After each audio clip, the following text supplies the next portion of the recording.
د اسلامي امارت ویان مولوي ذبیح الله مجاهد وای له بده مرغه چې نن سهار وختي یو ځل بیا پاکستاني ځواکونو د کندهار سپین بولدک ولسوالۍ کې په افغانستان باندې د سپکو درنو وسلو بریدونه پیل کړل چې له امله یې تر 12 تنو ملکي هیوادوال شهیدان او له 100 زیات ټپیان شوي دي. ښاغلی مجاهد زیاتوي چې وروسته افغان ځواکونه هم ځوابي حملې ته مجبور شول چې په پایله کې ګڼ شمېر پاکستاني متجاوز نظامیان وژل شوي، پوستې او مرکزونه یې نیول شوي، وسلې او ټانګونه ترې ترلاسه شوي دي او اکثره نظامي تاسیسات یې هم له منځه وړل شوي دي.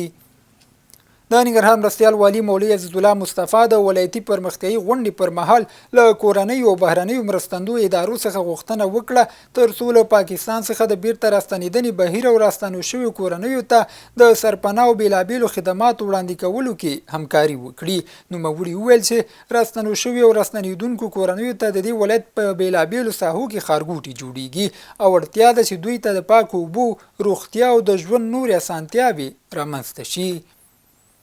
ننګرهاري ځوانان د اسلامي امارت تر شا د ودرېدو سربیره ډاډ ورکوي چې د اړتیا پر مهال له خپلې خاورې د دفاع لپاره چمتو دي. دوی وای پاکستاني ولس سره کومه ستونزه نه لري، خو په حکومت کې ځینې کړۍ دي چې ستونزې پیدا کوي. د ننګرهار بټي کوټ ولسوالۍ کې د علی قدر امیر المؤمنین حفظه الله د فرمانونو حکمونو د ښه عملي کېدو په موخه د عامه پوهاوي غونډه ترسره شوه. غونډه کې مسؤلینو د بټي کوټ ولسوالۍ له اوسیدونکو وغوښتل چې ودونو او د خوښیو نورو مراسمو کې د بدو دودونو د مخنیوي په تړاو د امیر المؤمنین حفظه الله ټول فرمانونه او حکمونه په خپل ژوند کې عملي او ګټه ترې واخلي.